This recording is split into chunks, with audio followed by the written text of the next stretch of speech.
jumper, still the truth. Daht, he the 6-man coming through.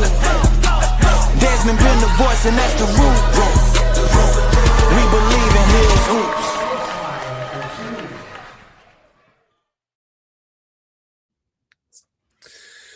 Well, welcome into a emergency edition of Bleav in Hills Hoops. Weren't planning on being on here until Sunday at the earliest, but things done changed. Welcome in here on Bleav Podcast Networks, brought to you by the fine folks over at FanDuel. Desmond Johnson in the house from Tobacco Road Sports Radio. 6-man of Tar Heel basketball, Daht in the house, and former Tar Heels hooper PJ Hairston in the house. Your North Carolina Tar Heels are finito. They are done for the season. They lose to VCU in overtime last night after being up by 19 points. And I was telling the fellas, after gauging social media last night and really today, really this entire episode is open mailbag. So, and I already see people in the comment section already unloading clips. So like, if you want to let some stuff out, go ahead and do it. We're the place to do it at. I'm gonna let y'all go first before I go. Thoughts on last night's game? Daht, I want you to start us off because you were the main one for the past 2 episodes saying we had 2 games left, and we had 2 games left. Thoughts on what happened yesterday, because it was like 2 different games. You know what's funny, man? I went back earlier today, man. I just watched earlier episodes of our podcast. I went back to the very first episode, man, and just seeing the light in our eyes right after that Kansas win, like seeing what Caleb could do and seeing how he performed in those bright lights and just knowing that he was the engine. And then I saw some of the second episode, and we had just played Radford. And even though we beat Radford by 15 points, do you all remember how many free throws we missed that game? Probably 8 or 9. I had to go look at the box score to be sure I wasn't tripping. 18 missed free throws. We went 31 for 49 from the free throw line. That's the game we went 8 for 31 from 3. Y'all remember that game now? You remember this now? Okay, yeah. So all season long, we've been seeing trends of what could happen on yesterday. And the reality is, man, you take a 5-star off any team, and they're going to be depleted. Regardless of how many flashes of greatness you see here and there, at the end of the day, they cannot be the team they were with that 5-star on the team. And I brought it to y'all's attention. We have not won a game since Caleb broke his finger. Des was very optimistic last episode and telling us how they had won without Caleb, et cetera, et cetera. And I continue to tell y'all, they were winning without Caleb because they were optimistic that Big Brother was coming back. When they realized that Big Brother was not coming back, we really started to see the true identity of that team without its 5-star, man. We lost to Duke after that. We lost to Clemson after that. We lost to VCU. We have not won a game since he broke his finger. And like I know the low-hanging fruit and the easy target is fire Hubert Davis. I know that's what everybody's saying. And we're going to get to that. I understand why they're saying that. But like PJ says, and I don't want to steal any of his thunder, but HD ain't wearing a jersey out on that court. HD is not a 67% free throw shooter, dog. Like, and so we had so many. Once we realized that we really didn't have a point guard, once we realized that Derek Dixon plays better when he catches and shoots versus creating his own shot, once we realized that we had overpaid for Kyan Evans, we really knew that we was in some scary territory. We didn't know it was going to be setting a record for 19 points comeback, only second to the 16 points we let come back in Kansas. Like, we stay collecting the wrong infinity stones. Yeah, and I for hate real. that. I thought about it last night. I'm like, yo, how does Hubert have like the two of the biggest comeback victories ever in the tournament in 4 years? Like his first 4 years of coaching? Like, that blew my mind. Like, just thinking about that. Largest comeback in the opening round in tournament history. And longest comeback in the last game, in the final round. I think Terrence Hill Jr. is still scoring, like, right now. Right now. Just doing everything. PJ, I'm going to let you go, too, before I go, because that put it all out there. Like, we've been talking about it from the first episode. Well, not the first episode, second episode, when we talked about the Radford game and how many free throws we missed. People don't realize, what are there, 365 teams, D1, Division I basketball? we're in the 300s when it comes to free throw shooting. I'm about to go get it right now. We're one of the worst teams in the country in free throw shooting. So when if you we're not get to the hitting, line at 67% is a bad night. if we have shooters that shoot threes better than they shoot free throws, that's scary. Henry Vassar is Henry Vassar is like a 40+% 3-point shooter, but he shoots 60% from the free throw line. You get 10 seconds and they're free. Like you get a whole 10 seconds to get your mind together, get your life together. I get it. It's the pressure. It's March. No. You got to hit free throws, man. And that's like, and we're not saying you're going to make all of them, but if we're going to shoot 35, 40 free throws, we got to at least make 30 to 35 of them. Yeah, and let me just 7%. Yeah. Can I say this too, P? Like, it's not necessarily because we missed. PJ keeps saying it. We lost by 4 points. We missed 8 free throws. But it's when you miss the free throws too. Missing the front end of a 1-and-1, dog. Like that's where I was starting. Like that's when you killing yourself. Like, come on. Like, and it's just that situational basketball that it seems like we just don't have it just seems like we don't have basketball IQ. That was kind of where I was going with this. Go ahead, finish, PJ. Yeah, and then like I said, in the whole fire Hubert thing, like Hubert can't go out there and play 1-on-1 against nobody on that court. Hubert can't go out there and call a switch on a screen. He has to coach. That's why you communicate. That's why there's 5 people out there. That's why it's not a 1-on-1 game. You have to be able to do stuff on your own. Certain things, yes, you can point to Hubert, but the major problems come from within that 5 on that court. Like not communicating, backdoor cuts, easy lobs, not boxing out, missing free throws, turning the ball over. That's not Hubert. I agree. Like I told Daht, there's one thing I saw where I'm like, somebody should have been on the P's and Q's when we got that 5-second call on the inbound. In front of our bench with one time out. That's probably the only time I was like, come on, y'all. Like, I'm talking about one of the walk-ons should have screened timeout. Something. Like, I think at that point everybody was disheveled. Everybody was just once it gets we were to out of timeouts, but we actually had one because we used it after that. I thought we were out of timeout. If you count 3 Mississippi and nobody's open, call a timeout. We did it before. We did it earlier in the game, didn't we? That last 2 seconds, is quicker than you think. If you get to 3 seconds and nobody's open, call a timeout, man. Okay, so y'all had a lot of good points, a lot of the hot points. And shout out to everybody that's coming in here because we expected y'all to be here today. We all needed a place to come in and vent together as a family. So we were here. And I know y'all are expecting us to just blindly defend Hubert Davis. We're not here for that at all. Like, he deserves some of this too. Like, but to put it all on Hubert, I haven't seen any blame on the players like today, like at all. It's all Hubert.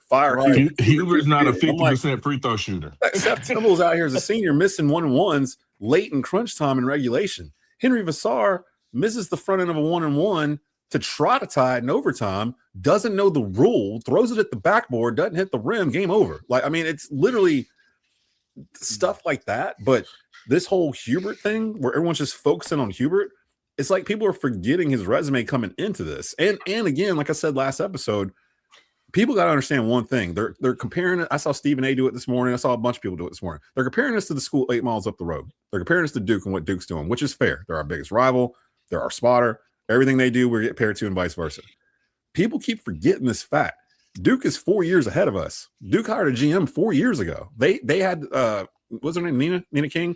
They hired her 4 years ago to navigate this. So that Paolo Banchero team, she put that together. That was 2022. Like, they're 4 years in front of us. We just hired a GM, y'all, last April.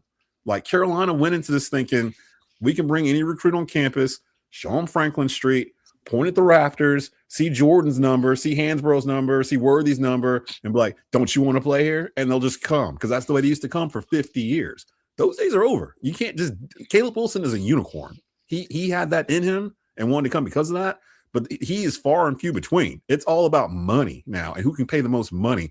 If we had paid more money in BYU, AJ DeManson would be here.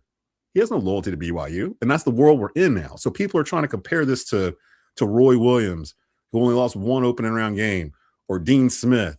They wanted to fire Dean Smith for 30 years. Like, he didn't win a title for the first 20-something years he was coaching here. 30 years he was coaching. He didn't win a title at 82. He was coaching here since, 61 or whatever it was. They wanted him out the door. One of the greatest of all time. They wanted Roy out the door. His name's on the court. Like, our fan base, I understand the hurt because I felt like, what the hell happened last night when it was over? More so because we were up by 19. And it was like, there was a part of me in my head, I was like, I feel like I've heard this story before, like this year. And we had games all year where we'd get up big. I don't even know if it's letting off the gas. We just go cold. And like the other team would sneak back in. And then it would come down to free throws or making crucial plays at the very end of a game where it shouldn't even came down to that. We were up double digits, 19, 20, whatever points to whoever it was, and they crept back in. Clemson. This was literally the same. This is the same game we just played against Clemson at the Dean Dome like 2 weeks ago. In it, because we were up on Clemson by like 17, 18 points. Yes. They walked us down. We survived. We hit our free throws. We survived in 1-by-1. If we had hit our free throws last night in overtime, we win that game. So for me, I'm like, I understand people being upset with Hubert, but you got to put some of this on the players. The players are at the free throw line. Like PJ said, the free throw line is free. You get 10 seconds up there to relax, do whatever you got to do, and shoot it. You're getting paid now. Hit your free throws. Like, I'm screaming, hit your free throws. All right, hit your free throws. Just hit your free throws, and you won't have this problem. I will say this team had a problem with even with Caleb Wilson in the lineup. They would go stretches and not be able to score, and they would let teams back into games. I don't know what that is. I don't think that's coaching either, because in Hubert's press conference in the post, Seth said it best too. He was like, well, it's not like we didn't have open shots. We just weren't hitting shots. You know what I mean? Like, they had open shots. They just weren't hitting anything. And I don't know what that is. I don't think it was them clamming up or anything like that. They just, I don't know. And shout out to VCU. I haven't seen that hardly at all today either, because VCU had to walk us down from 19. Terrence Hill Jr., he wasn't even a starter. He came off the bench. He came off the bench. But he's been doing that all year. Like I told you, they had made mention of that at the beginning of the game. Like, he was the highest scoring player in the country coming off the bench. He showed it. Well, he will be unless he want to still average 30, he's going to be somewhere else next year. I was going to say, he ain't going to be there next year. He'll be in the ACC probably next year, the Big Ten, causing havoc. But I will say this, though. I got two things to say about this, because even though I don't necessarily subscribe to the Fire Hubert Davis audience, I do subscribe to the common sense audience of, what is insanity? Insanity is doing the same thing repeatedly, expecting different results. We've tried this system of coaching. If it's not going to be HD, then HD is going to have to be strong enough, standalone enough to make some changes, I think, either on that staff or something. Like, I don't really know exactly, and I would like to toss the PJ on this, pause, in the idea of what are the responsibilities for each coach on the staff. I know the guys on the staff, and like Sullivan, Lebo, May, like those are like they even HD. A lot of times people don't like calling for HD's job and stuff like that, or Lebo or any of those guys, because they're good guys. Like, if you've ever had a chance to meet any of these gentlemen, they are good people. You dig what I'm saying? Like, and so when you see that, you're like, dang, I wish the best for these guys, man. Like, I know these guys care. I know these guys are passionate. But in that same vein, they are good guys. They are nice guys. But there's no Ed Coders on that staff. There's no Theo Pinson attitudes on that staff. There's no Stackhouse attitudes on that staff. And not necessarily saying that the attitudes that are on that staff aren't attitudes that you could use to win. It's just, I just feel like having a Rasheed Wallace attitude on that staff would do dividends for the players. I hate to cut you. No, I hate to cut you off, but you need somebody on the team that's gonna cuss their ass out when they're not doing what they're supposed to do. I'm gonna put it that way, because he's doing it the nice way. They need somebody on this. When Roy was the coach, who was the person on the staff that would cuss y'all out? Because Roy wasn't cussing either, was he? He wasn't cussing, but the intent was there. Yeah. Once you saw his lip quiver, it was over. You knew what time it was. Like, so do you think these players don't fear Hubert in the same way that you guys maybe And fear I Roy? was thinking that because I feared Roy. Like and I'm not even trying to say it like a funny way. Like when he got mad, you listened. Yeah, Like that's good. it was like nothing else mattered. It didn't. It could have been 40,000 people in the gym. If Roy got mad at you during the game and he said, "Come here," it's a picture of him, me and him talking. He had his arm around me, and I'm literally looking at him like this. Nothing else matters. If he's talking, the room's quiet, nobody's talking. It's him. Like I can let y'all know for a fact from a firsthand experience, and the player's name will remain anonymous. But I had a conversation with a player on this year's team, and when I referenced HD, his sort of description of HD was like, "Man, I ain't never played with nobody that emotional, dog."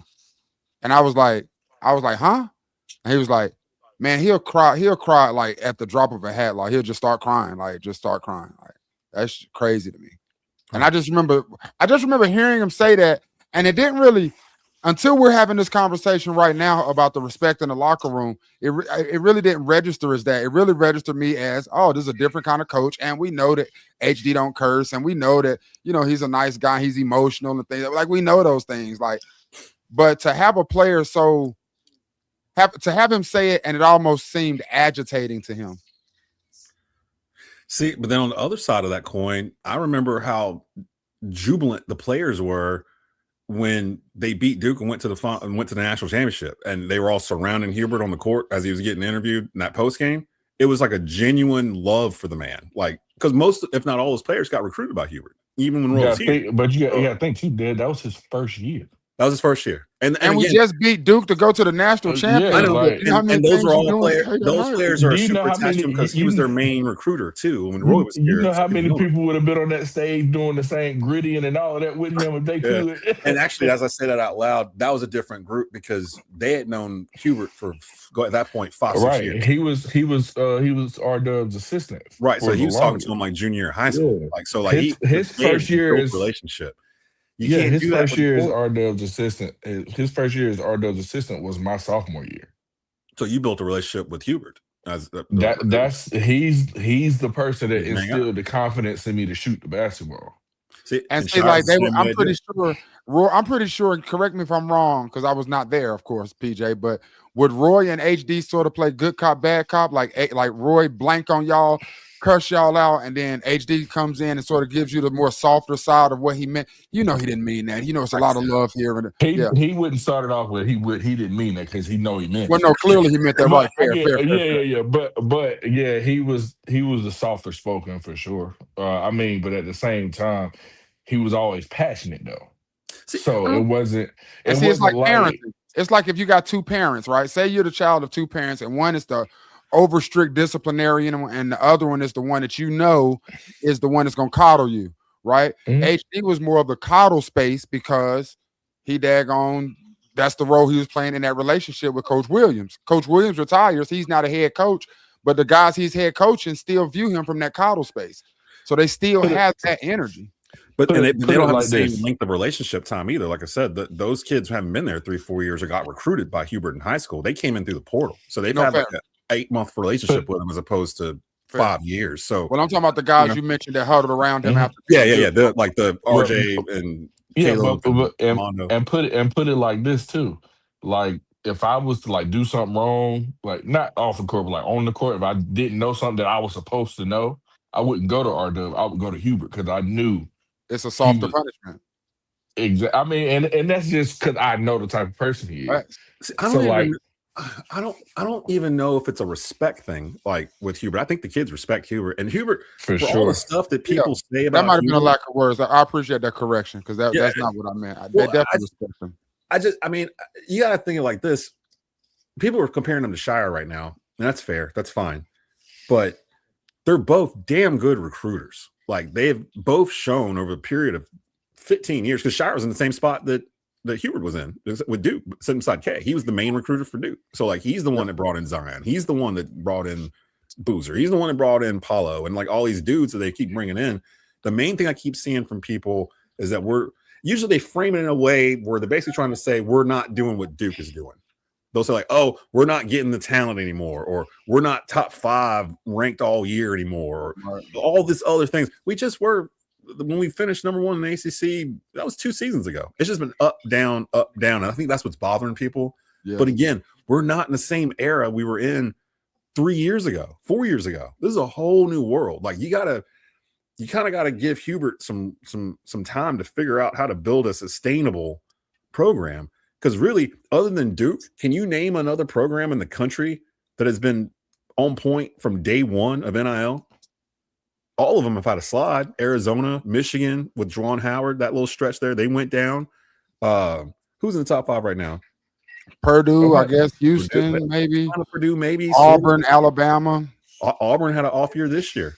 Like, I mean, no one has been sustained. Alabama had an off year this year. Nate Oates had a year similar to Hubert. Like, I can't name another school that's just been like knocking it out, getting 5 stars, figuring out the portal, don't slip, always top 5. Other than Duke, I would say if anybody was next, it'd probably be Arizona. Arizona had the slide with Sean Miller when he got let go or whatever, and so they were down for a year or 2, and now they're back. That's what I'm saying. They're the only ones. And I was thinking about last night because I was like, should we be comparing us to Duke? Because no one else is doing that either. Like we're all behind, and Duke, to their credit, saw it super early. Like this is where this is going. This is what we need. And now they're the model. Like all these other schools are getting GMs and on top of that, they're private.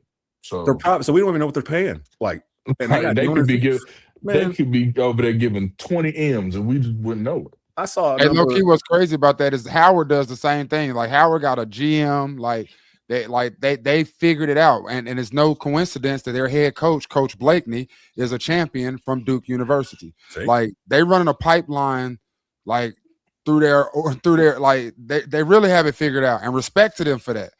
But like you said, Des, like we're just 3 to 4 years behind that right now, and we just got to catch up. And people got to think about it like this too. They don't think about the ramifications of if you fire Hubert Davis right now. Like you mentioned last episode, Daht, they're in the middle of trying to figure out how to build a new arena on campus. Hubert just got extended last year. So if you fire Hubert now, you're going to owe him that money, plus the money you got to pay the new coach coming in. And you're putting the program back a couple of years because as soon as you fire Hubert, Maximo Adams and the other kid, the 5-star, Mingo's out of here. Mingo, they're gone. They ain't coming here. And the whole roster's gone too. Matter of fact, you're starting from scratch. And like it was a $14 million roster or whatever it was rumored to be. There was enough talent on this team to win that game last night. I said it before the game started. There's enough talent on this team to win. They were a elite team. It wasn't a talent issue. It was a issue, but it definitely wasn't talent. And so we're Carolina. We were going off like, oh, yo, they look really good. Man, this defense is also. I compared their defense to back in December. They were one of the top defensive units in the country in December and field goal percentage. They thought VCU was going to roll over. Yeah, I'm just going to be real with you. You're up 20 in the second half. Well, 19, whatever. In the second 20, it's 20. But But they thought VCU would just roll over it and just be like, oh, this Carolina, we're never going to come back. It was like once that dude, what's his name? The 30, he had the one that had 35. Terrence Hill Jr. I'm gonna remember him. Once he got that first switch on Stevenson, and he almost dropped him and hit that little mid-range jumper. Mm-hmm. At that point, I said that's gonna be what they go to, and I lie to you not. That's what they did for the rest of the game. If you really paid attention to the game, everyone's talking about why are they switching 1 through 5. They weren't switching 1 through 5. VCU was trying their best to get Vassar on the point guard, to put him on the island. We were getting mixed up because Stevenson was trying to run back and push Henry back. Now he's off balance. Now he's got an easy mid-range jump shot or an easy step back. Yep. Now, how much of that do you blame on coaching? And which coach is responsible for making those adjustments? Because again, like I've coached on a very low level, like on like an all-star game or something, right? And when you're the head coach, even on that little goofy level, it is so difficult trying to monitor people's playing time and how many fouls we got and all that kind of. And I'm talking about this is on a level that does not matter worth a damn. That's what the assistants are for. That's my point. Bro, what no, responsibilities are what assistants responsible for? Well, for that, what TJ just talked about, I'm pretty sure they probably told them like this is happening as it was happening. Because there's a defensive coach. Like there's a coach that puts in the defense. So I'm pretty sure when they put that defense in, that pick and roll was a coverage. Like it was supposed to be a coverage. And if Stevenson, the rule is, I know what it was. If you get hit on the screen hard enough and can't get off of it, it's an automatic switch. But it looked like Stevenson was getting hit on the screen, and he was still trying to get back. Yeah. And that was leaving Henry in a bad spot. So they would either get a layup or they either get a jump shot every single time. That dude Hill, he had a couple of times where he got into the paint and would do like a spin.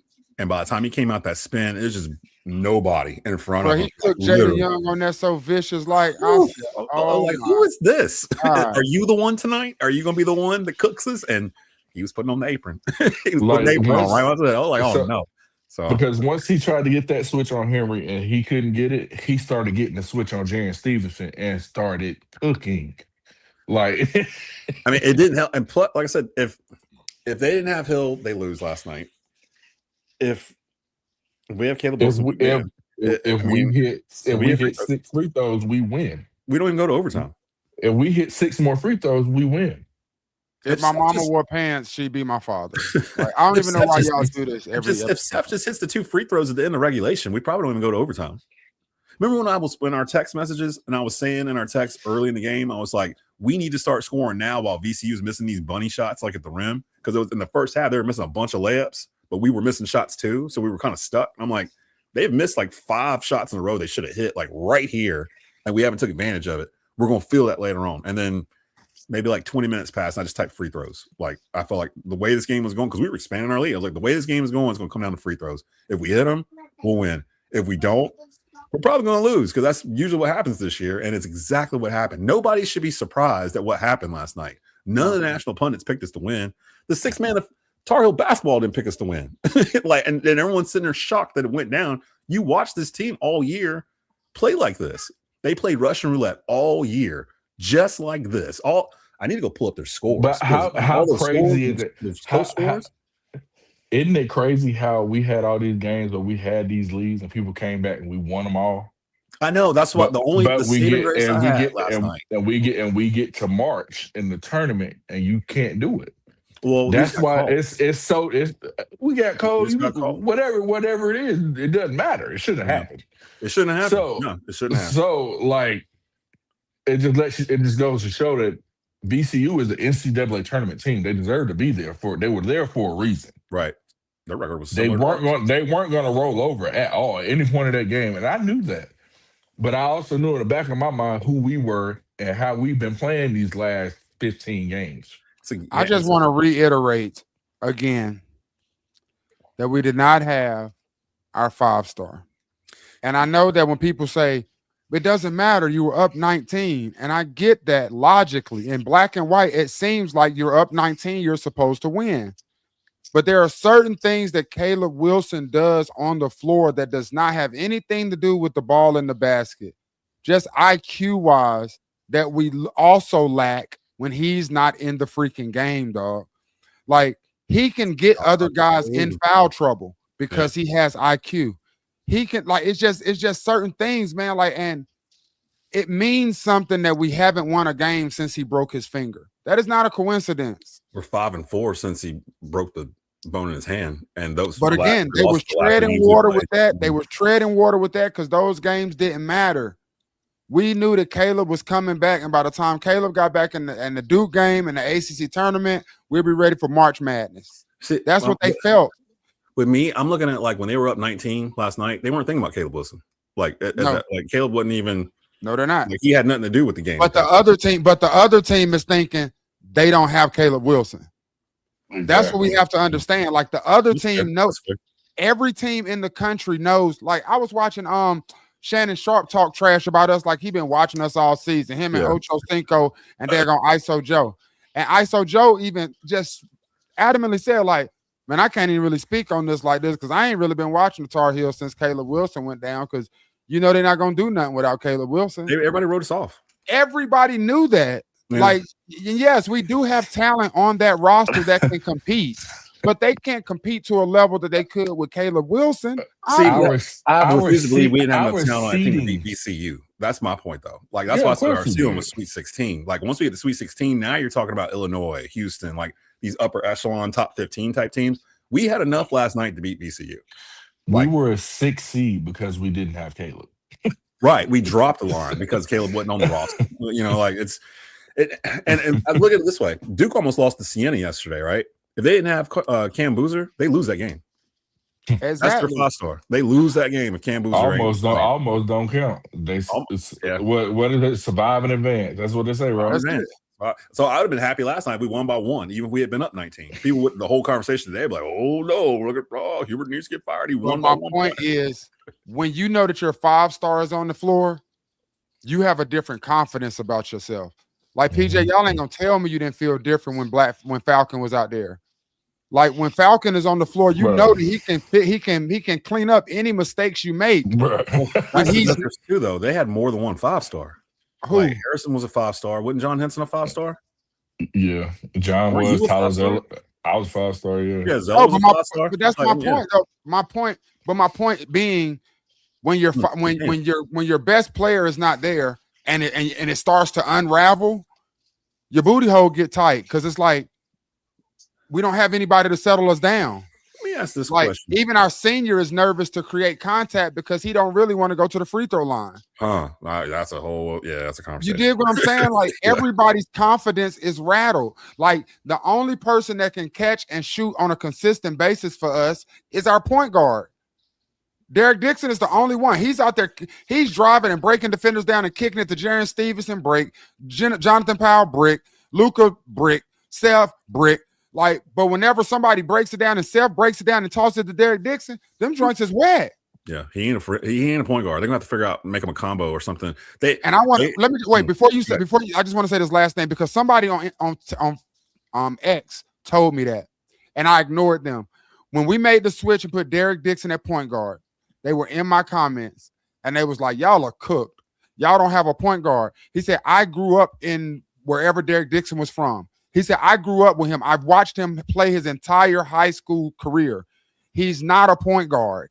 He can bring the ball up court, but he is a 2 guard. He catches and shoots. He slashes and gets buckets. That's what his game is. If y'all are using him for a point guard, you're messing up 2 positions because you're messing up your point guard position and you're taking buckets out of his hand because he's not able to shoot like he's used to."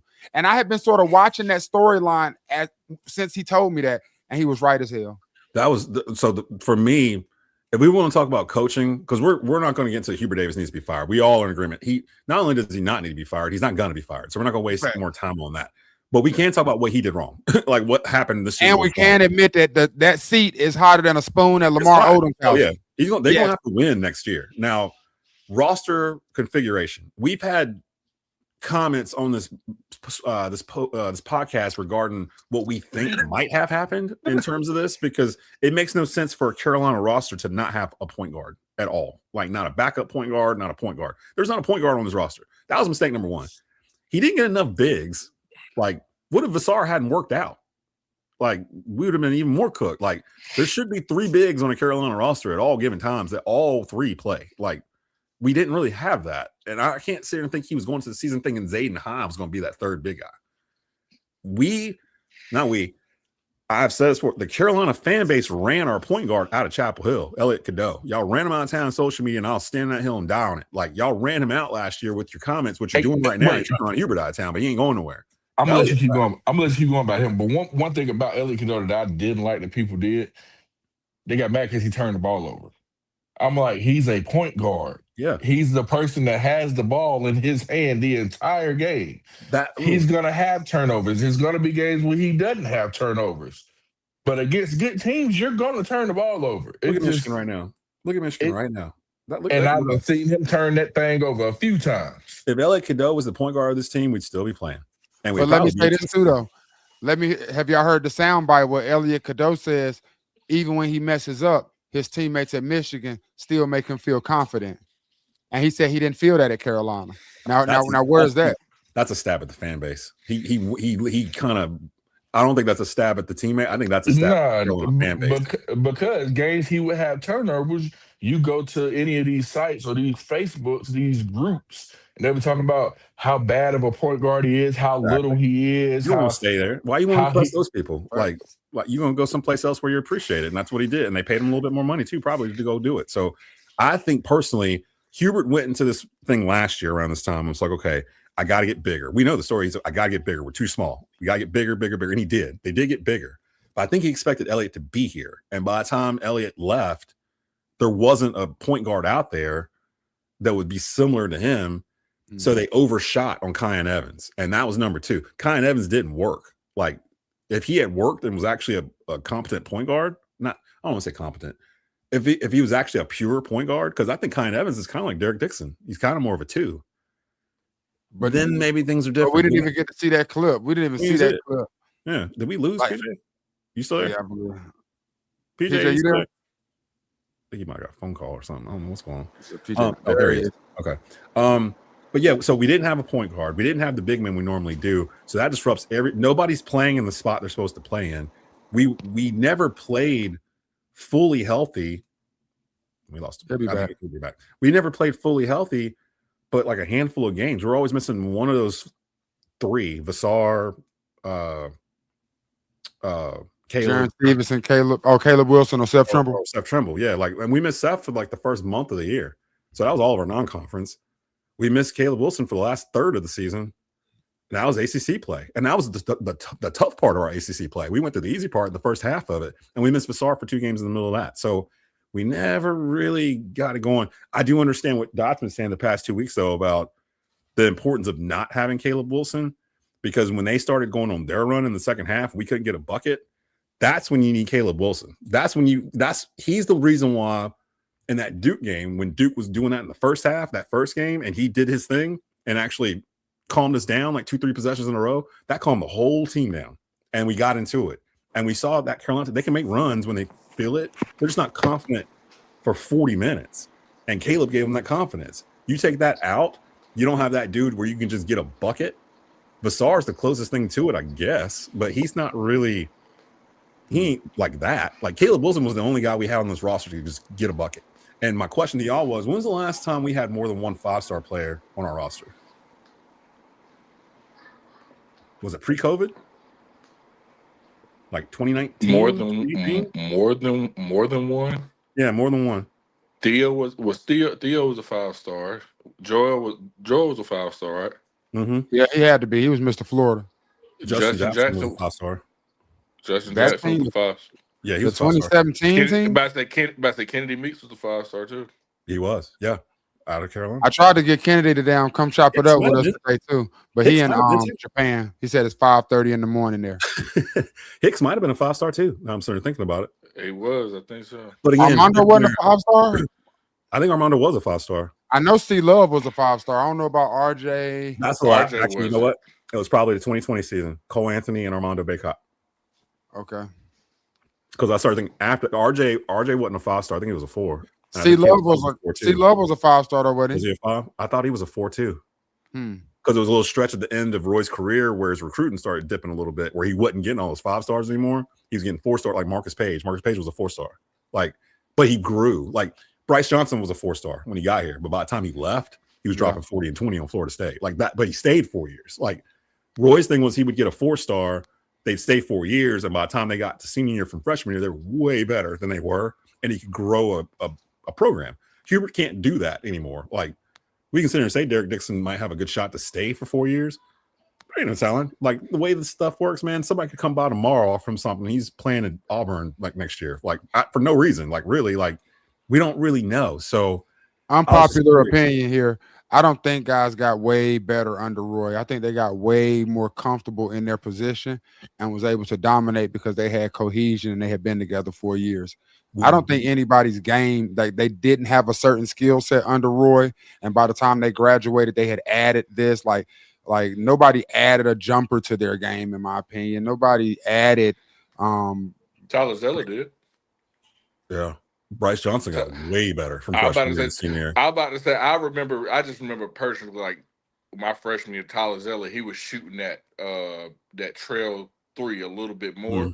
Mm-hmm. Coach, because R-Dub wasn't really fond on big shooting threes, but every now and then he let Tyler Zeller shoot because he practiced it all the time. He knew he was going to the league next year, so the year after, so he let him practice it. I know. In practice, he worked on it a lot. That just kind of felt like, well, hell, RJ Davis was better from freshman year to senior year. Caleb Love worked well for the 3 years. For the 3 years, RJ Davis could do. To me, RJ Davis could do everything as a freshman that he could do as a senior.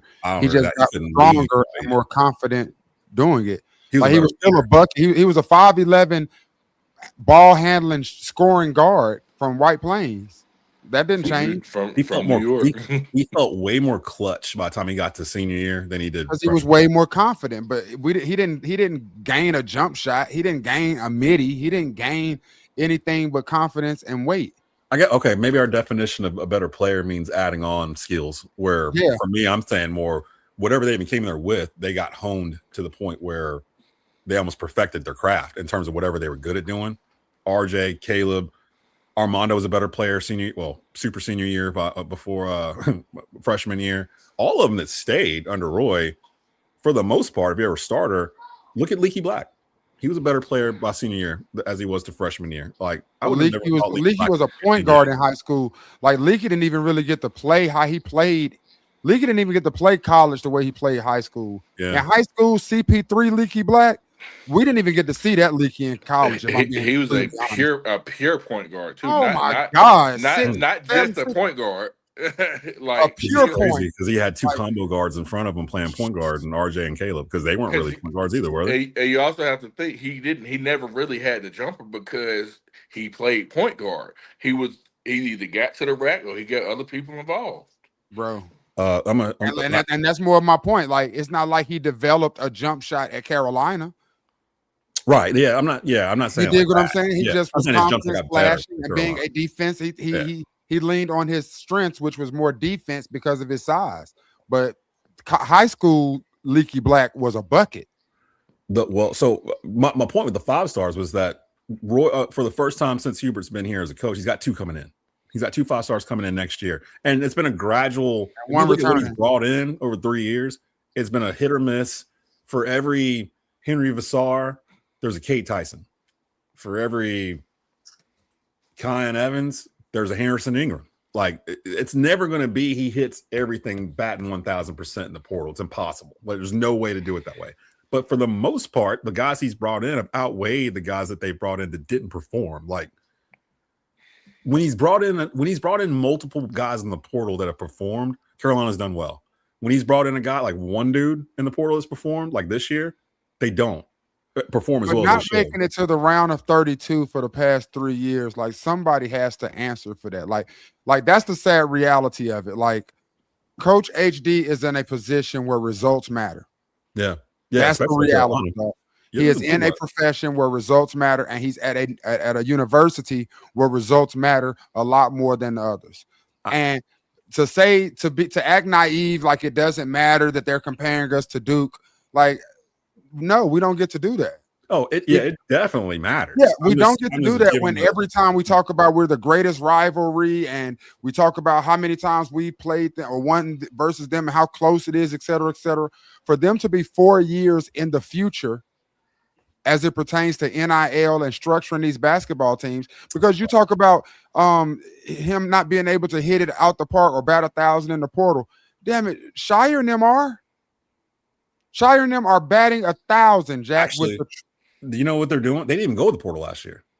They elevated. They had already gone in the portal, and then they went and grabbed Dame Sarr from overseas. Mm-hmm. Like, he's a freshman, and you had the top recruiting class. Like, he's still doing what Duke was doing before the portal. He's sprinkling in the portal, because remember, he wasn't using the portal before last year. Like, he just started doing it a little bit last year and got Malik Brown and some of those guys in here. I think Patrick Gamba came from the portal, I think, if I'm not mistaken. So, and they stayed. They didn't go. No, he didn't come from the portal. Was he a freshman coming in? Yeah. What is he, a sophomore? Yeah, he's a sophomore. Oh, okay. So he was a 5-star. Yeah. Okay. Of course he was. But their portal people come off the bench. Like, Duke puts their portal people like to fill out their roster. Right. Like, they recruit. Yeah, like they don't even need the portal like that. Like again, like but they were ahead of us in recruiting the past decade. The one and done era, because we never really embraced the one and done era.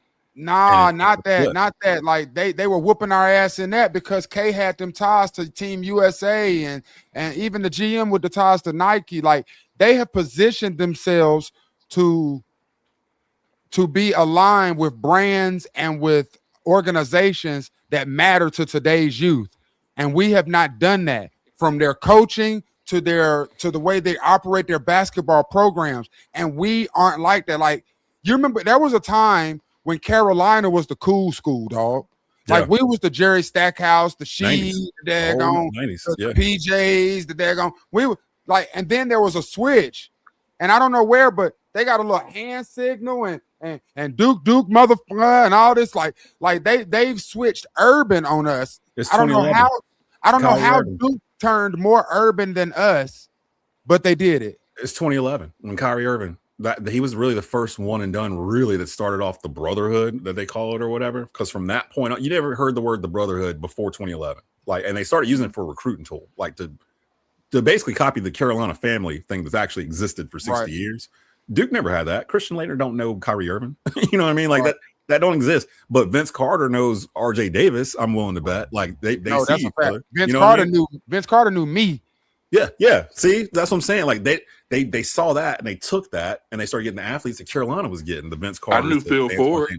See, Phil Ford knew me. Hey, I know Phil Ford, but like but that's the difference. And now Duke took the ability, because nobody gonna sit here and tell me that they did not pay Zion Williamson some money to come to Duke. I don't care. Oh yeah, no, Blue Chips is real. We seen the movie. All Blue that stuff Chips came out. We saw what was going on. They kind of got in trouble, but they really didn't, because they're a private school. You can't really prove anything. That's been going on since Lance Thomas back in 2010 or whatever it was. Like that's why there was such an uproar when his Nike blew out. Yes. If y'all don't think Len Bias was getting paid from Maryland, you're wrong. Now that I don't know. That was 83. Like I have no idea. Are you crazy? You think this stuff just started? Are you nuts? I'm sure people was getting little Winn-Dixie bags under the table way back in the day. I bet Herschel Walker was getting paid like hell. And I heard Vernon Maxwell talk about his story on Theo's podcast. He was getting paid at Florida. Yeah, I saw that too. Bro, they've been getting paid, bro. Yeah. Like I said, that is Ed Ogeron. He was used to have to go into the back door. Now he just walk through the front with the bag of money. So it's like he basically admitted we used to pay these players. Let me hit the mailbag real quick because I saw where we are on the timeline here. Talking about Hubert, if he is not, in terms of fired, our program is doomed. He is not the future for the Hills. Too many bad trends over 5 years. V-Money's 47.85. Man, this was a tough one. Too many coaching errors, not putting players in best position, I feel like. That's not a good one. Yeah, I don't like that either. They were in the right spots. They just missed shots, man. But also, like, I think HD handled that press conference real tacky too, man. Like, I understand he was upset. I know he was emotional in the moment, but a little short. Very, very short. A little condescending. Like, come on, man. Like, I would like to know why you only play 6 players. Like, you know what I mean? Like, because that was my decision. Okay, why was that your decision? Like, what did Zayden High not do in the first half and get him any playing time in the second half? Like, what was that? Actually, I got a little bit of that clip right here. Matter of fact, I pulled it just in case we needed to pull it up. This is Hubert Davis from last night. This is courtesy of 99.9 The Fan from their YouTube channel. This was Hubert Davis basically Coach, being asked who needs to take ownership. What do you think for went this. wrong? Hold on, What do you mean? What do you mean? Did you generally? Right then, I was hot. What do you think went wrong? What do you mean? What do you mean? We was up 19, Coach. Because he don't have hands, Bruh. Well, I mean, or he like, which part? Which part? That's what I would have said. Which part? What Seth said. I mean, like, just because you miss a shot doesn't mean something's wrong. See, we had open looks, we had shots at the basket, we had come on, executed plays, and that's not Hubert. Yeah, that's players. The only thing he can do is draw up the play. They have to execute it. He said miss free throws. He basically saying, it wasn't me. Sometimes the ball doesn't go in. I think, he's basically saying it wasn't him in a nice way. Yeah. You really want to compliment VCU because he knew what was coming. He knew what today was going to be about. their resiliency Today. in down Or 19 last night, going into the off season, he knew what was I'm going about to to happen. say till September, buddy. Yeah, he know exactly what's about. He's going to Also go and felt hibernate like- for a couple months, and he should probably, I guess. Like that just man the is in the small fiery details furnace. in order for a team to come back. Yeah, You have to call be him good enough, Shadrach, resilient Meshach, enough to or do that in Abednego, if you know VCU. that story. Oh, he my needs to take Lord. the fam on a little vacation, get on up out of here. Yeah, no social Clear your media. mind. Clear your mind, coach, because we understand, sort of. I'm gonna tell you something that made me. Hey, can I tell him where I'm at? I was wondering how long it was going to take for one of these to pop up here. Hold on. Yeah, I'm gonna tell you why we mad, son. Because the Jet son don't know how to read the damn room. Immediately after we lose, he posts a picture of him with one of the players from VCU talking about, I'm super proud of my client. Congratulations. Da da da da. Client. The who? Yeah, like I don't know. I don't even know what business Lil Jet got, but Lil Jet, The one they read just the recruited? room. The one they just recruited to play No, basketball? Lil Jet, Lil Jet that played for Carolina, Lil Jet. Oh, Kenny Smith. Yeah, Lil Jet. I thought you were talking about his son, like the one they just like brought in. No, not the one that it just not you the mean one. like Big Kenny? Kenny, well, not Big Kenny, but Kenny Smith, older Kenny. Yeah, just played at Carolina. That Kenny. His I mean, he client. ain't play. His client. What the hell? Like, what the hell does he do? And then he didn't show up for he didn't show up for the NCAA studio thing, talking about he was under the weather. Kenny. No, not big, not grown Kenny. Then who are you Kenny's talking about? son. Kenny's son that played for Carolina a couple years ago. He didn't play. That's why you don't remember. Well, wore a that. jersey. Yeah, he was part of KJ the Smith. You don't know KJ Smith that played for Carolina? Oh, okay. Yeah, he didn't Wake play. up, Yeah. Okay. Well, you didn't Him. say no names. You just I kept said saying Lil Jet. Little Jet. Nobody calls him Little Jet. I call him Lil Jet. He won't respond. He'll be like, who is he? He definitely responds. It's Lil You Jet. called him me? Little Jet. I was like, I don't know who he's talking about. Like, I don't remember a Carolina player named Little Jet running around. Trayvon Jackson, they wanted to fire Dean Smith in his early years. Coach K got a lot of resistance in his early years. They didn't have the success that Hubert has had, nor did they have to deal with NIL and portal, which is what I was saying. Exactly. Coach K should have got fired his third year or whatever. He was running losing records like the first 4 years he was there, I think, before he turned it around. But that was in the 80s. Like, it's not the same world. It is not the same world. Can't let Coach Hubert slide after us Reggieing choke job last night. Heads will, I think, will roll. Actually, Gerald, I don't think heads will roll at all unless Hubert fires some of his staff. Like Daht said at the beginning of the episode, I don't. And I never got to say that's what I agree with that on that part. I do too. Like you might have to add a couple. I'm not gonna say knuckleheads, but I'm gonna say somebody. Yeah, somebody. Like somebody's gonna cut your ass out when you ain't doing what you're supposed to do, or if you in the game slacking, not boxing out, missing free throws. Somebody tell you, it's 24-hour access to that gym. Wouldn't it be ironic? It's no reason we should be this horrible at shooting free throws. Now you bring Rashad McCants back. You put him on the staff. Let him be that guy. Just cuss people out. Does that work? No. Okay, I'm just going to. It might, like, but like there has to be somebody on the staff that I do it. that the players fear. Hey, I do it, but no, that's another story for another day. Hubert's been at least to the championship game. John Shire has not. Given him about 2 weeks. I think he's about to do it this year. Hubert put it to Coach K in his final year on the court and in the Final Four. Hubert won 20 games every season in spite of turnover. All that is true. But even with those 20-win seasons, it was here. It's been like every year we've been like that. This year was kind of in the middle. This is the only year that got affected by injury that I can remember. Well, Armando. But hasn't John Shire lost like, 6 or 7 games in the 4 years he's been coaching? Total? That sounds right.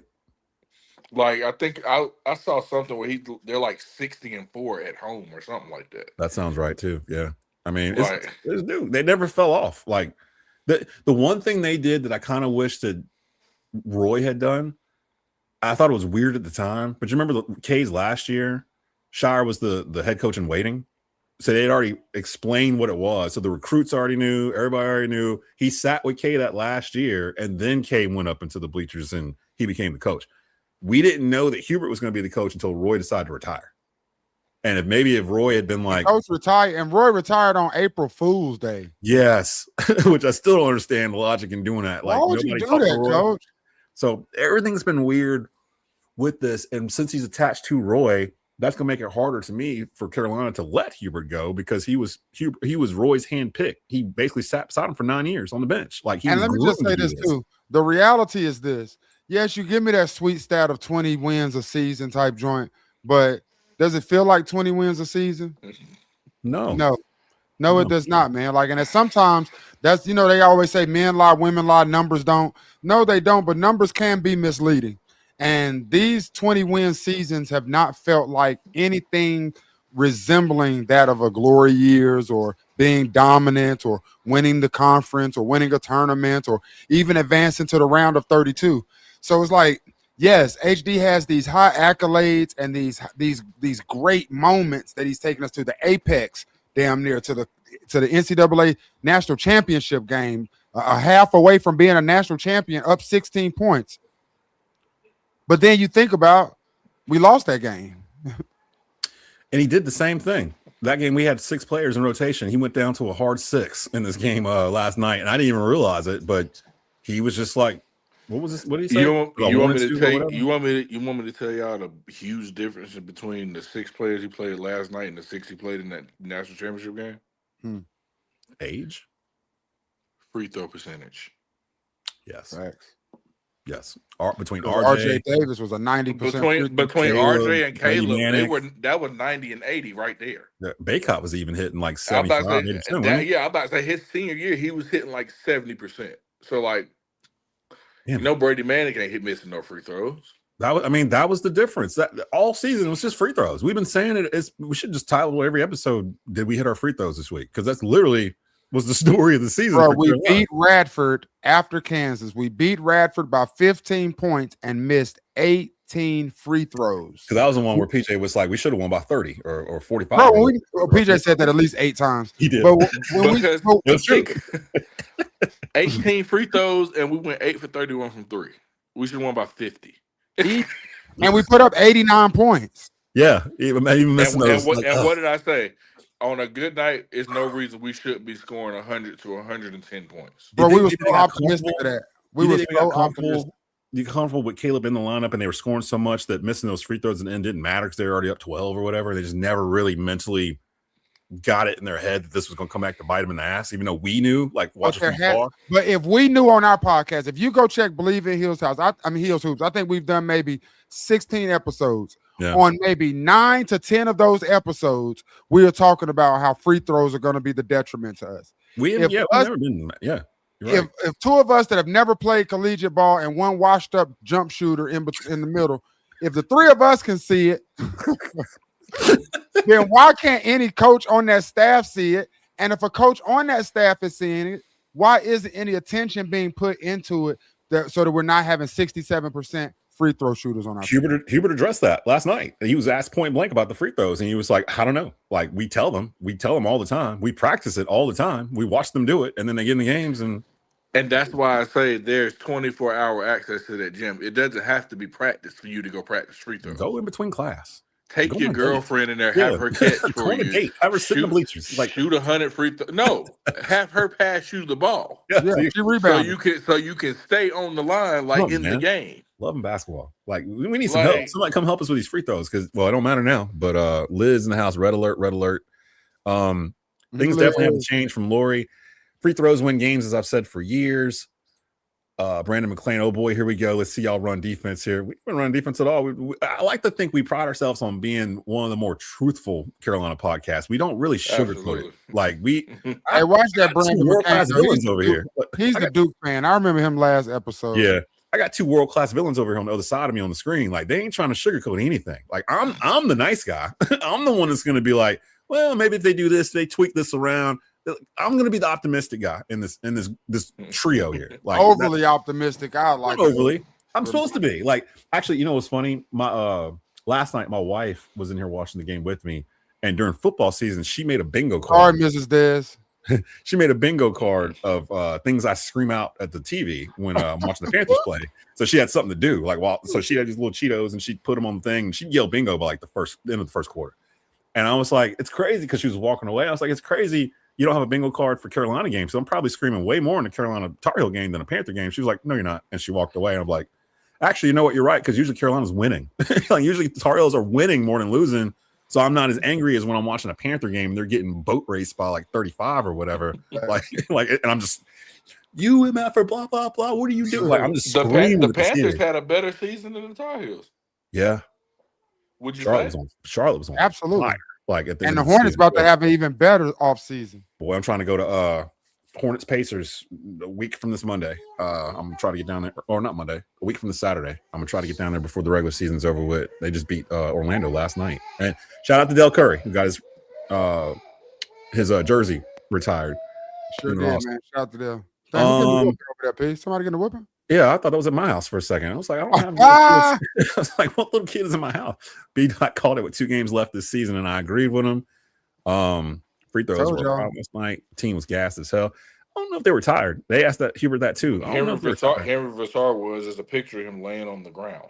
Oh, okay. Henry was. Everybody was tired then. And no, they only played 6. Yeah, but he played 42 minutes though. If we get to the end of the season and we're in the round of 64, and Hubert don't have enough confidence in the bench that he picked, like to play more than 6 guys total, that I have a problem with, because at this point in March, we should have been able to figure out a hard 7, like of guys we can depend on. If you're not going to score, do something. Play defense. But dude, I'm not. Has he played just 6 guys all season though? Has he done that all season? Listen, y'all, I feel like it's the reason to that.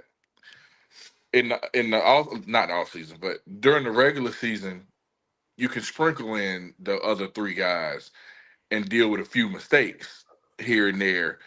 If we mess around and lose, we can play the next day. You get what I'm saying? Right. This is like the NBA playoffs. Like I get that's a 7-game series, but you don't want to lose a game in the series. The whole point. So he's gonna play who he feels is gonna play and produce what he wants to happen. You get what I'm saying? Because it's the playoffs. You got one chance to do this. And it worked. I'm sure he'll take the blame because he said it. It was my decision. Yeah. And that's what I took from when he said it. It's like, it was my choice. He took the blame. He said it was my decision. But I'm just telling y'all from a player's perspective, it's because it's the playoffs, basically. And it's win or go home. And he probably doesn't trust everyone to be in for a certain amount of minutes without making costly mistakes. You get what I'm saying? And again, it goes back to the players, because some of these players like Jaren Stevenson, they mentioned it during the broadcast, former North Carolina Gatorade High School Player of the Year, 5-star. He had playing experience. He had 2 years of experience at Alabama in the tournament. He torched us. He torched us in that playoff, in that tournament game. So like, he had been there. Vassar, he was on the bench at Arizona the whole time he was there. So I don't know how much experience he really had. But other than that, you're really talking about a couple of kids that came from mid-majors and Luka. They came from Europe. And that's really, because Jonathan Powell was like one of the first ones they announced that he had signed. And Jaden Young, we've talked about, what he didn't take. He's probably sick to his stomach now for not taking the deal to go to High Point and went to Carolina. Or maybe he's not. Maybe he just enjoyed being in Chapel Hill. Who knows? But High Point's playing tomorrow. High Point's going to play tomorrow, and Carolina's going to be watching it. So you got that sitting there. Hubert has to get rid of the Carolina way of recruiting. Carolina wants to recruit kids that will stay a few years. The top 5 stars know that Carolina likes to play their upperclassmen. That I don't agree with. I do not agree with what I was about to say. He's doing it the right way, like right now. Like what he's trying to get a mix. I think at least 2 5-star freshmen coming in that are going to probably be one and done. You need at least 3 guys that are going to be there at least 3 or 4 years just to be the glue of your team. And then you need to make sure when you get in the portal that you check off the boxes that make Carolina Carolina. Do I have a point guard that's not maybe a point guard, that's not a combo guard? Do I have a pure point guard that can run my team, that can get me a bucket? Like Deontay Neal. Like a Deontay Neal, who I thought I saw just accepted a deal with Wake Forest earlier this week. So shout out to Steve Forbes. We were just talking about him last week too. And Deontay Neal is going to end up being all ACC. Watch for Wake Forest, because that's what Steve Forbes does. He gets these kind of players in here that you write off, and they go off and average 25 points a game. Isn't that wild? He ended up in the ACC. Mm-hmm. Now watch him torch us. Yes, every chance he gets, because we didn't offer him a deal like that. And then another thing too with the NIL, people talking about Duke. Keep in mind too, this isn't just basketball. Duke won the ACC championship in football. Duke won the ACC championship in football. Women's basketball too. Women's basketball is holding on. Like, I mean, it's their whole athletic department. They upended their whole thing 4 years ago. And we're just now doing it. Now you see more money going into football. Now you're seeing 14 million allocated to basketball. I bet that'll be 20 million next year. Which is why, even though the seat is hotter than an iron on Easter Sunday at a black house for Hubert Davis, his job is fine. Why? We got a new AD coming. Dog. Like, he can't. It's too much heavy lifting. He's already looking at the football team and Belichick and what the hell's going on over there. If they have another year like last year, Bill is up out of there. I don't even think they can pay him yet until after next year, because I think it was David Glenn that was explaining this to me, because I was on that side too. Like, they got to let Bill go. And he's like, well, people don't understand. Everybody that's on his staff are guaranteed contracts too. So if you fire Bill, you got to pay all of them too, or retain them. And you're not going to retain them because they're Bill's guys. They don't know what they're doing. So Bill's out, the staff is out. He was like, it's people look at the buy and like, oh, we can manage that. They're not including the staff. It'd be like $60 million or something nuts. And then you got to pay the coach you bring in on top of that and their staff. So it's like, and you want them to fire HD and do that same thing in basketball and go completely to the bottom because everyone would leave. Like, that's what happened to Carolina's roster. Everybody kind of dipped when they let what's it called go. Yeah, when they let Matt go. So and let's be real, who's gonna even want to come to North Carolina if that happens? Right. Yeah, I'm not trying to come especially like you said, these schools had them off years for like a year or two. Nobody's even going to want to come to Carolina for like a year or two until they figure out who's the coach, how he's doing there those first couple years. You know, I got one. Yeah, I'm gonna tell you why we mad, son. This goes for the people that are not Carolina fans that always chime in on what Carolina should and shouldn't do. Will y'all please shut the hell up about us going outside the family for a coach?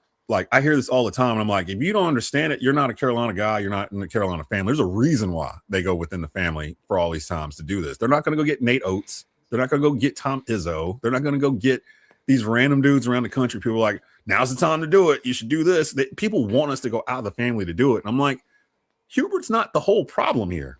Like, they're spinning in mud trying to figure stuff out. Let them get out of the ditch instead of just tossing the truck and walking up the road. Let them figure it out. Like, Hubert has figured it out pretty much anytime he's got his back pushed against the wall. He usually comes out swinging and they figure it out. And I'd said it last episode. Usually whenever they've had like a stretch like where they're not playing well, or they're not looking good or whatever, usually Hubert gets them to turn around. They play great the next game. And that's exactly what they did last night until they did. So, like, Since we're on the coaching topic, shout out Coach Hass for getting the head coach job at UNCG too. Yes, actually, I'm going to have him as a guest on my show with David Glenn Tuesday at 12:30 live. So, we'll talk to him. Tell me how you say his last name again. Hass. Because I was just saying like Haas, like long A. It's probably Haas, but it's no, so you don't know how to say. I've heard both, so I just went with on a good day I say Haas, a bad day I say Haas. I'll ask him before we go live because I don't want to call him something that's not him. As a coach, you have to play to your strengths and make adjustments. Being stubborn can is like the definition of insanity, doing the same thing over and over, expecting a different result. Q-Day CTB. I love Bleav in Hills Hoops, but y'all can't defend Hubert anymore. He put this team together. No athletes, none shooters, can't take anyone off the dribble, can't guard. That starts with the coach. No, it doesn't.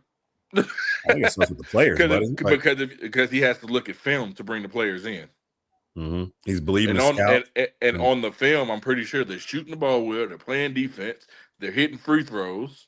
Pretty much everybody that was in the rotation this year for Carolina had one game during the regular season where they had a good game, like a really good game. Powell, Jaden Young, Luka, like they all had one game where they kind of figured it out. They could never put it together. Yeah, they just couldn't do it for a long stretch. There's absolutely no excuse for missing the charity stripe. All five teams had basketball IQ issues. Even the 1C team, especially when your senior misses in crunch time. The 5-second call killed it. Like that's not my heart just sank when they did that. And I didn't even believe it. I didn't even believe it. I just thought that the referee missed us calling a timeout. There was no way. If you go back to it, there was no way. If you go back to it, if you pause it right after the ref calls a 5-second call, look at everybody's face on the bench. You never And see it. You never really see it, really. Like, like usually they'll try to throw it in and it'll be a turnover or something, but you never really see a 5-second ball in college basketball. I was like, the moment it happened, everybody was like this. I swear, like the last 6 people, the bitch was just like. That's when I was like, we are in danger. I said Duke was in danger about 4 hours earlier. Like, Carolina's in danger. We are in danger right now. We're doing stuff like this. 5-star kids worry about playing at UNC and want to know if they can still show their skills. Caleb showed this year that they can come and shine. Hubert has got 5 stars, but don't develop them over seniority. I don't agree with that either. Like, he brings in these 5-star kids. Ian Jackson probably should have stayed. Like, to be honest, he's in basically the same situation as St. John's. He was in Carolina. Like, he's had 5 stars. This will be the first time next year we'll have more than one in the same class. I feel like we ran him off too. But Ian Jackson? Who am I? Maybe a little bit. Maybe. Well, yeah, because we were talking about him every other game. I hope you're right about Dennis Evans being hurt too, because like that's a point guard. Like he's somebody who stayed getting downhill whenever he would get in and it's Dennis. I said Dennis. Isaiah, what did I say? Dennis Evans? I'm sorry. Isaiah Dennis. Evans or something like that. Yeah. I said Isaiah Dennis. I put Isaiah Evans and Isaiah Dennis. I put them together and made Dennis Evans. Yeah. That was the dumbest thing ever. Isaiah Dennis. I wish he'd have got more burn, man. Hubert was against the GM. No, he wasn't actually. Actually, Hubert had been asking for a GM for like 2 years or something. Bro, Brandon is a freaking troll. He is the Duke guy, man. Yeah, he a menace. Rachel Baker is the name of the GM at Duke, and she has Nike ties. So facts. I knew she had Nike ties. Look at his body work and his time here. Teams come back on us, and we dig ourselves out of holes.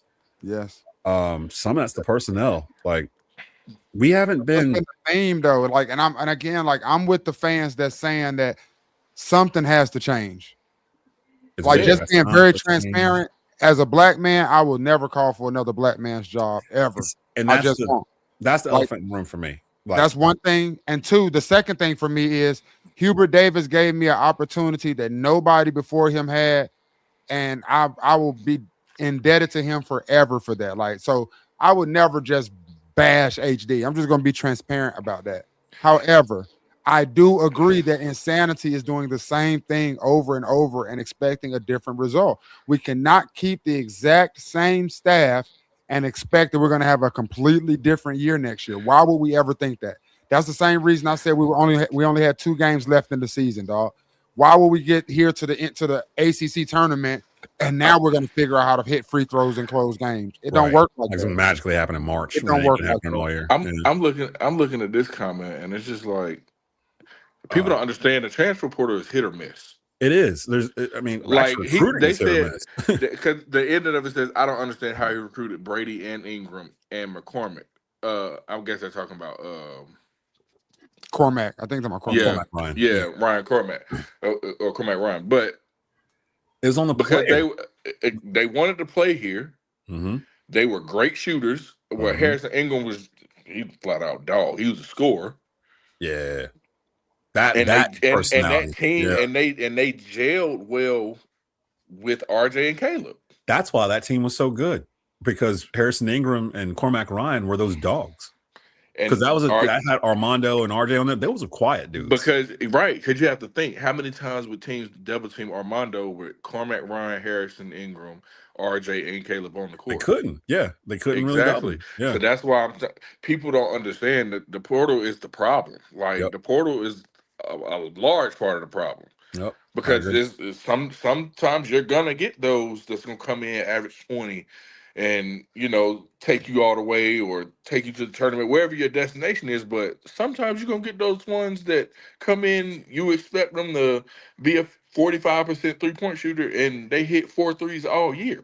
Henry Vassar averaged 4 points a game or whatever at Arizona. Nobody knew he was going to become this at Carolina. Exactly. Maybe not even Hubert. Like, I think Hubert was even surprised at the growth of Vassar this year. So, I mean, it's not like he can't go. I think Henry was surprised at the growth of Henry Vassar. I think he was too. I don't have a question about Hubert's ability to rate talent.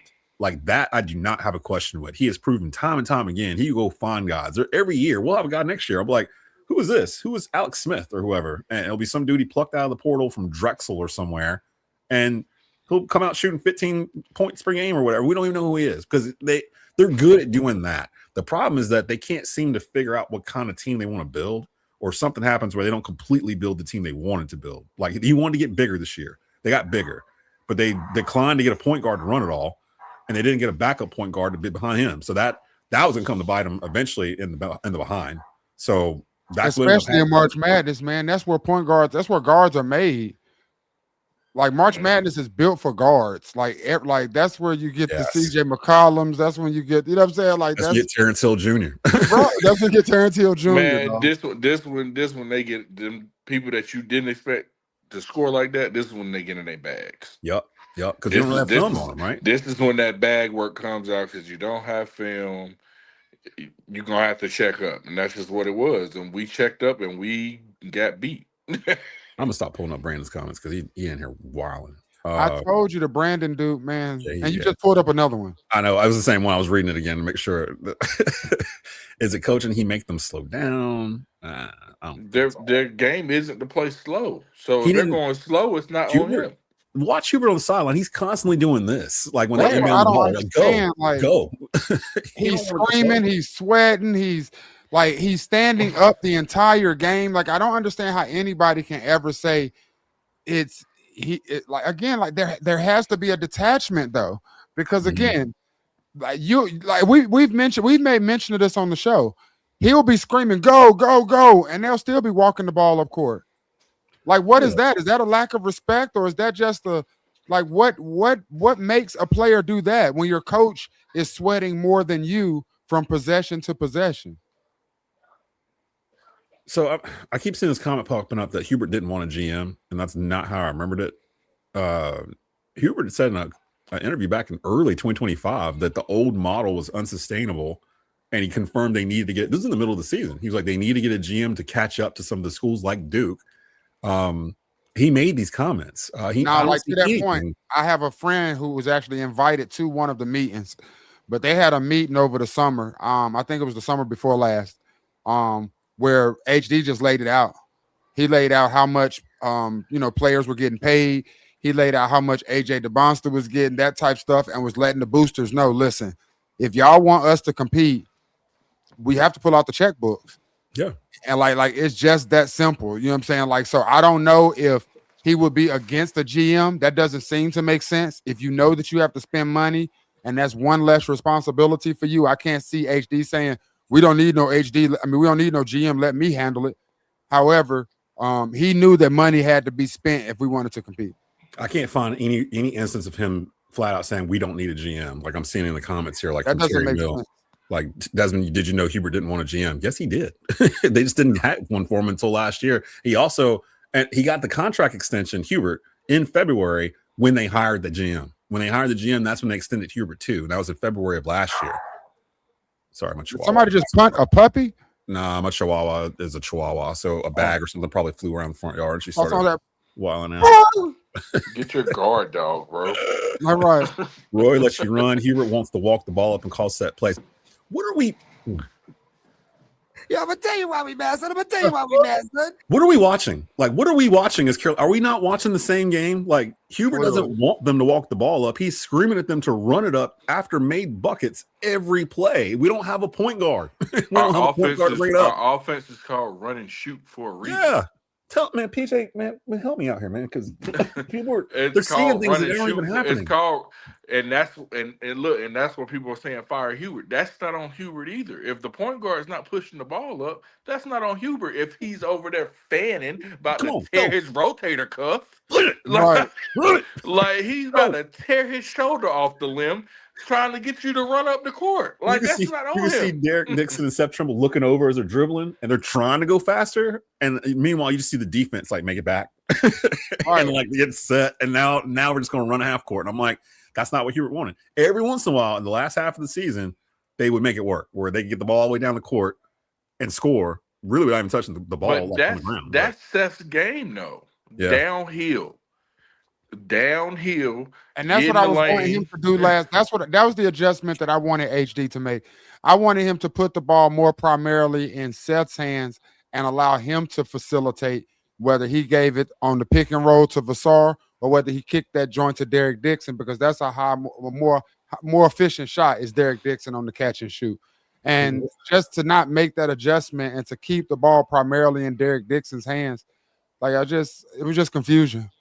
Liz says they don't fear HD during timeouts. He's yelling and the players are asking for water and body language is looked up. Here we go again. We don't really know unless we're in the huddle. That we're just kind of guessing that from the TV. But body language don't lie, man. I'm with Liz on that in the idea that, again, referencing the conversation that I had with said player and the way they referenced HD, it wasn't, and I don't want to use a lack of respect because I know they respect HD. That's not the question. But can they relate or does he resonate with them in that capacity where sometimes like you just have to fear coach. Like you have to fear that coach is going to take the rims off the freaking backboards and y'all gonna have still gonna have a 3-hour practice. You gotta fear that. It ain't nothing but baskets at the corners because you know that everybody gonna throw up out here. You gotta fear that. And I just don't know if players fear anybody on that coaching staff because that coaching staff is a bunch of guys that don't want you to fear them. Yeah. They want to lead with love. They want to lead with compassion. Like I know them I don't want to say I have their phone numbers, but I've had the chance to see them and mingle with them behind the scenes. I know their temperaments, and we probably have the nicest coaching staff in the country. They don't want to be your parents; they want to be your friends. Right. That's kind of what it sounds like right. Here. Like actually, Fletcher Barber 2590 made a good point. UConn has still been rolling. There, that is another one. UConn. Bab. Is that Bab? Is Fletcher Barber Bab? That's two.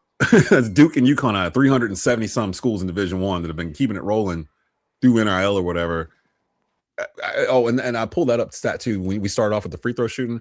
Out of 371 teams in Division I, Carolina was ranked 316th in free throw shooting percentage at 68.18%, right below Brown and right above Stetson. Who? Stetson. And I think I'm sitting there looking at it. I think we were the lowest rated ACC team. Because I don't see it was either us or Syracuse because Syracuse is 357. There they go. Yeah. Air Force was last at 361 at 64%. So we only shot 4% better than the worst free throw shooting team in the country all year. And we're sitting there trying to debate whether or not we should fire Hubert Davis. You know what I'm saying? Like I'm just trying to bring this all in perspective for everybody here. Like, but but again, in that same vein, I get angry because it's like, yo.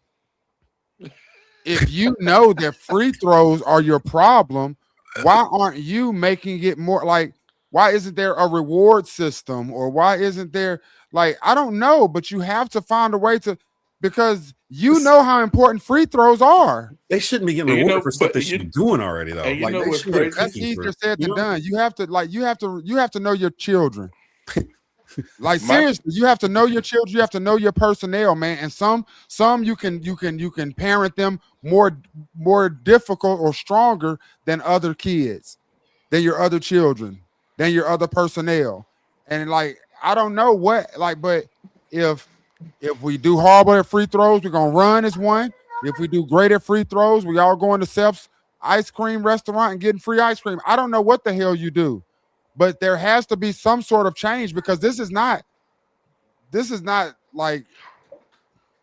unfortunate for us to know this all season and it not be addressed. That's unfortunate. Yeah, Trevor again says the Carolina way is not able to be operated. The family atmosphere. No coach would be able to talk 5-star kids to return if they lost in the Natty like Carolina did in 2016 to 2017. Again, Trevor, that was a different era. Like NIL didn't exist in 2016, 2017. The portal didn't really exist in 2016, 17, not the way it does now. Like you were talking to guys that Hubert as an assistant recruited as juniors, maybe sophomores in high school. He had a 5-6 year relationship with these guys by the time they got to junior year going to senior year. Or in that case, that's sophomores, Justin, Justin Jackson, Theo, Joel Berry, they were sophomores going to junior year from 2016 and 17. They were going here anyway.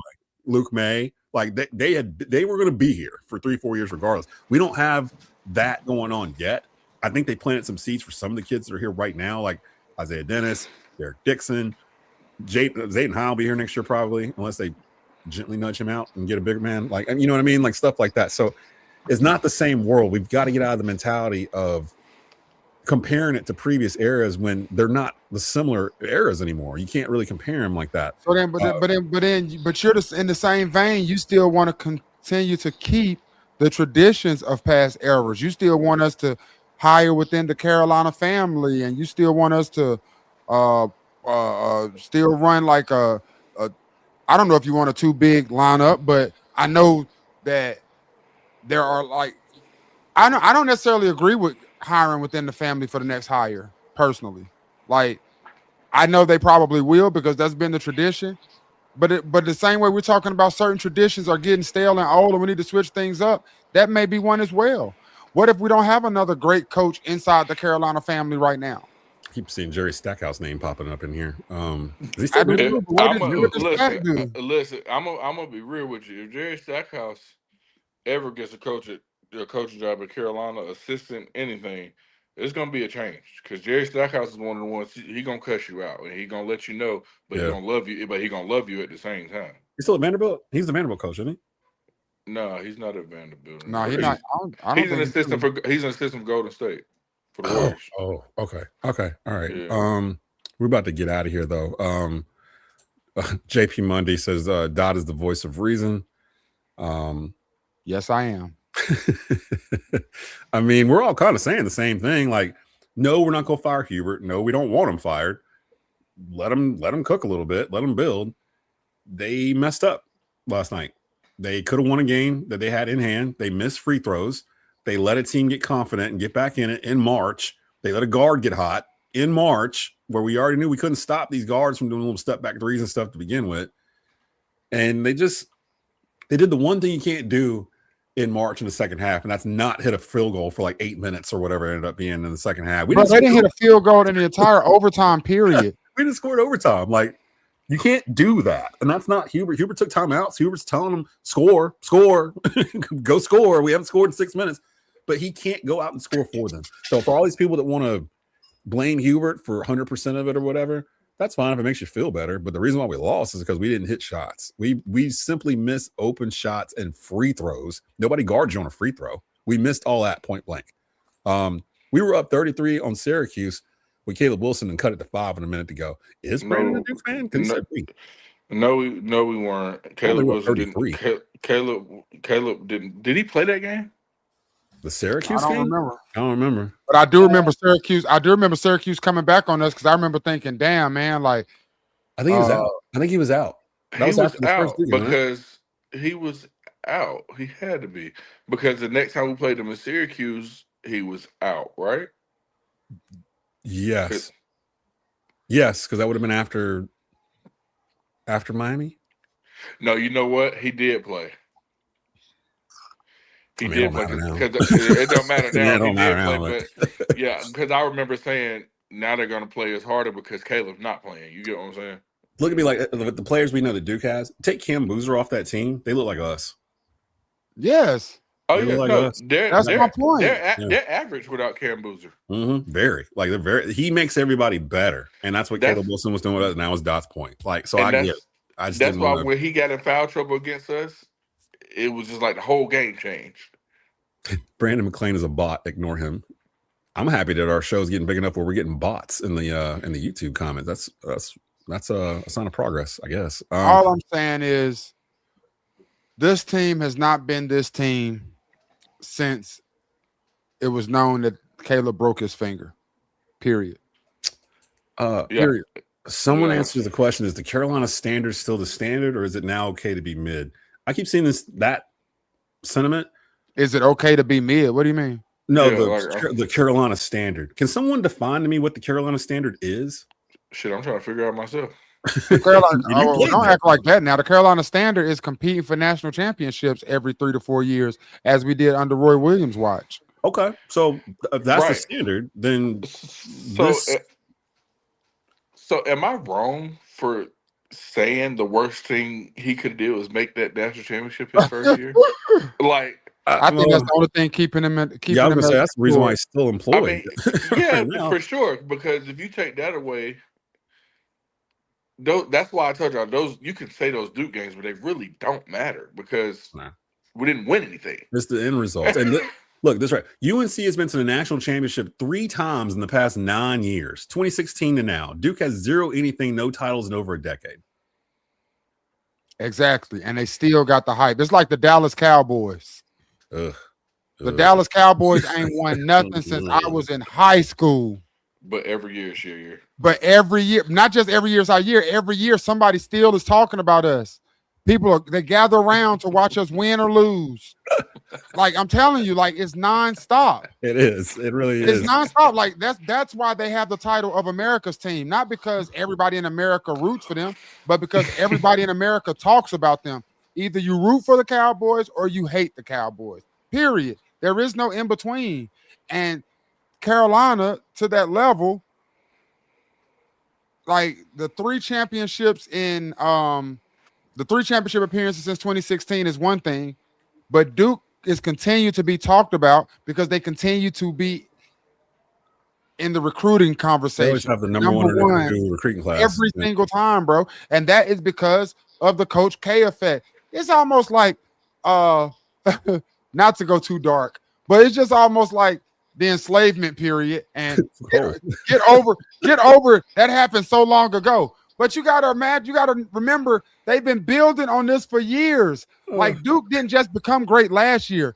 They've been building on this for the last 20 years, bro. When Coach K was sitting there coaching the Olympic teams and all of that was laying the foundation for the greatness that they have now. That wasn't coincidence. That was all chess. That was all strategy. Like, and it's just bearing fruit now. Yep. I mean, I agree. I mean, Duke's been doing this since the 90s. You know, like this ain't new. Duke has been right here. The problem is that we've done this like the whole time. Our highs have been higher than Duke, but we've had way more lows than Duke has had. And I think the fan base is mad about that because like if Duke had lost yesterday too, I don't even know if we'd have been as mad as we are right now. No, like, we'd have been talking about Duke all day. We're like, well, we're gonna lose, and we don't have Caleb Wilson. Y'all had Boozer, and y'all lost to Sienna. And lost to Sienna sausages. Y'all were the overall one. Cans. Y'all were overall 1 and lost to a 16 seed. Like, and they played 5 dudes. They almost beat y'all. Like, and that's why they lost. Yeah, they ran out of gas. They ran out of gas at the end. They ran out of gas with about 7 minutes left. You could just see it. Yeah, I respect them though. I respect them. I don't see anything else in the comments that I really want to hit, other than not head coach of Winston State, Lamar Odom catching strays. I saw a reel of Lamar Odom buying a hot dog in Greensboro. Head coach. Whoa, hold on, Des. Head coach of who? He's just talking trash. He just poking your butt. I saw a reel on Instagram yesterday. I think I sent it to y'all. It was Lamar Odom at a hot dog stand downtown Greensboro. Yeah, and I was like, why is Lamar Odom in Greensboro? Big Wheel, Backyard Flames. What's he doing here? I'm telling you, man. Keep him off East Market, baby. Yeah. Hey, keep him from downtown eating glizzies on the corner.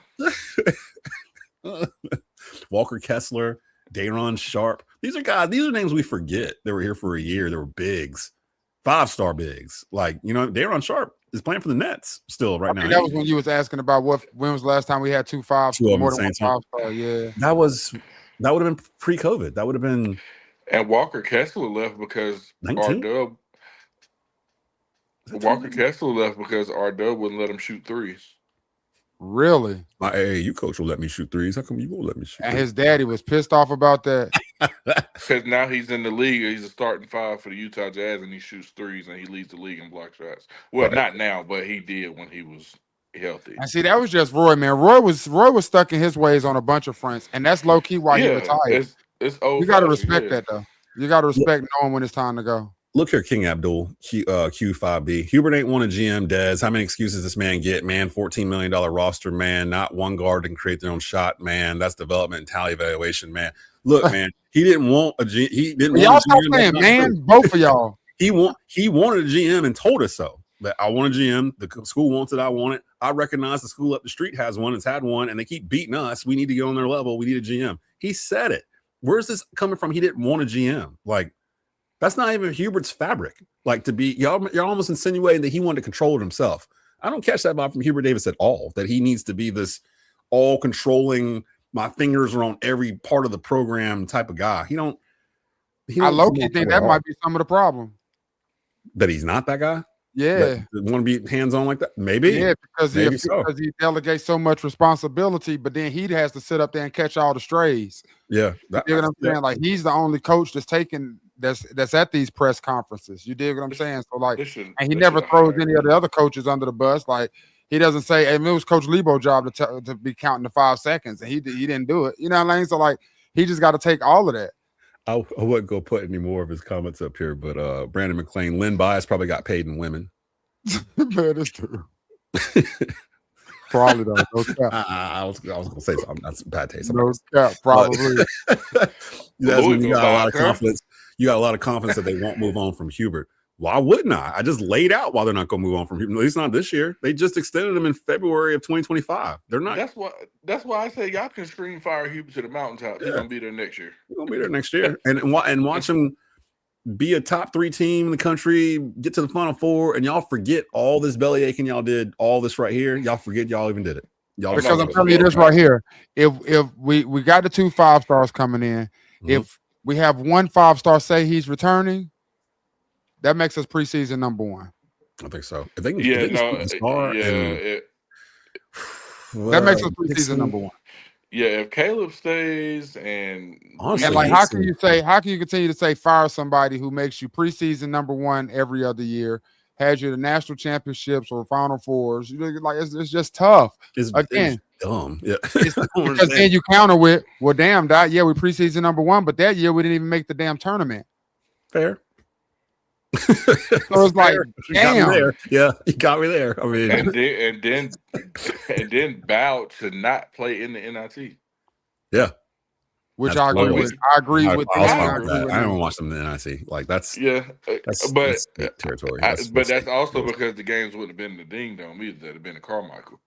Ooh, I will say this before we get out of here though too. The ACC's not doing too good in this tournament. State's out. SMU's out. We're out. Virginia held on today. We saw what happened to Duke yesterday. Miami's still in it. Miami's still in it, and Louisville won yesterday. I think Clemson plays today. So I mean, they're not doing that great either. But I don't feel as confident about Duke making the Final Four after watching that game versus Siena. Like, not because they don't have the wherewithal to know this is important, but I don't know if they have enough to do it. Like, I don't know. Like, they have a fairly tough region, but I'm on the other side of that. I think they do have enough because of that game. I think that game scared them enough to propel them, to the foe. I really, really do. I don't know. Once they get to the foe, I don't know if they got enough to down in the tank to keep up with the dogs that's going to be there. But I like Duke's chances. I got to roll. I got to if you want to hear if you want a little break from NCAA action and you're hearing the Triad, we got East Forsyth, West Forsyth baseball live at 7:00. In Kernersville that I'm calling. And again, brand new UNCG head coach, Jared Haas. Haas. It's not Haas. I know that. Is it Haas? Yeah. It's Haas. I think it's Haas. Jared Haas. Yeah. Just call him Coach H. He's going to be on the Desmond Johnson show Tuesday at 12:30 live. New UNCG head coach. And me and David Glenn will be grilling him. So we'll get some good questions and answers regarding the tournament and what he plans on doing with the Spartans in Greensboro. So I think we're done because the comments are still coming in. People still kind of coming in here. Appreciate everybody coming through. We thought y'all might want a place to kind of come and conversate. So, oh damn, y'all be over here talking like hell. Yeah, man, they all in here. Like, God, we're attracting Duke fans in here today. Like Duke fans talking junk. I was like, I couldn't be over here. I'll be distracted as hell. That's why y'all see me over here like, because I'm sitting there trying to look at them, reading them. I'll be like this on y'all's ass over here with all this trash. Four arguments going on in the conversation right now, and I'm just like, all right, cool. Look, but y'all enjoy it. We got all you're gonna see is this. If I was looking, oh my god, for that Arthur fist. Enjoy the tournament. This is the part of the season I hate when Carolina's out early and my enthusiasm for the tournament just completely gets sucked away because I'm like, I'm not gonna sit here and root for Duke for 5 games. Ain't happening. I ain't gonna watch them. I'm cheering for High Point.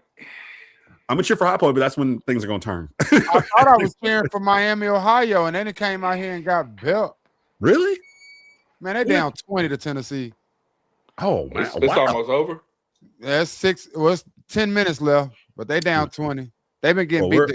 The good game right now is Villanova and Utah State. It's a 2-point game, 4 minutes left. Well, y'all go ahead and y'all take care of that. Thanks for y'all coming in and watching this, and this will be available for y'all throughout. I ain't cheering for no damn VCU, Amy. Cut that crap out. For B-Dot, for B-Dot, for PJ, this is Desmond Johnson. You've been listening and watching to Bleav in Hills Hoops here on the Bleav Podcast Networks, powered by FanDuel. We will see you guys probably next week. Roll it out.